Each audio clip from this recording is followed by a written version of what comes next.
Hello, and welcome back to Infinite Jeff, the project where I, Jeff, read the book Infinite Jest by David Foster Wallace, published originally in 1996. I read it one page at a time, one day at a time, put it up on YouTube for whomever wants to listen to it, which is probably nobody. Well, I know I have one dedicated fan. This is page 144 of Infinite Jeff. Here we go. Might ask, such seems to be the stance of North American officials. If indeed so, the victim's fate is frequently kept from the light of public knowledge. And the facts of the case's outcome?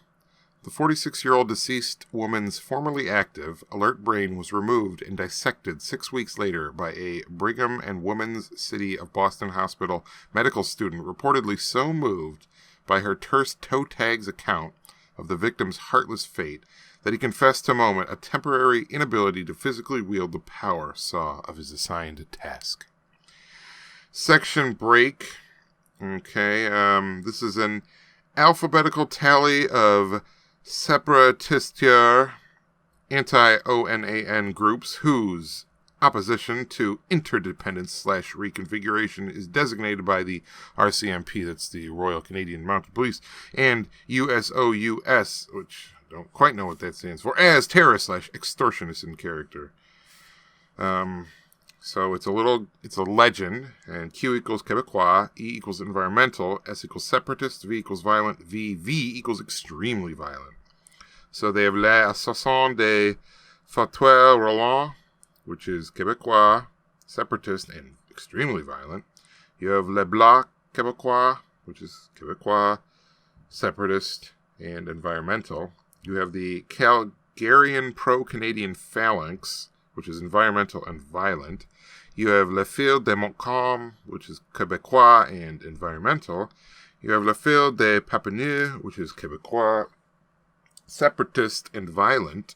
You have Le Front de Libération de la Québec, which is Québécois, separatist and extremely violent. And you have Le Parti Québécois, which is Québécois, separatist and environmental.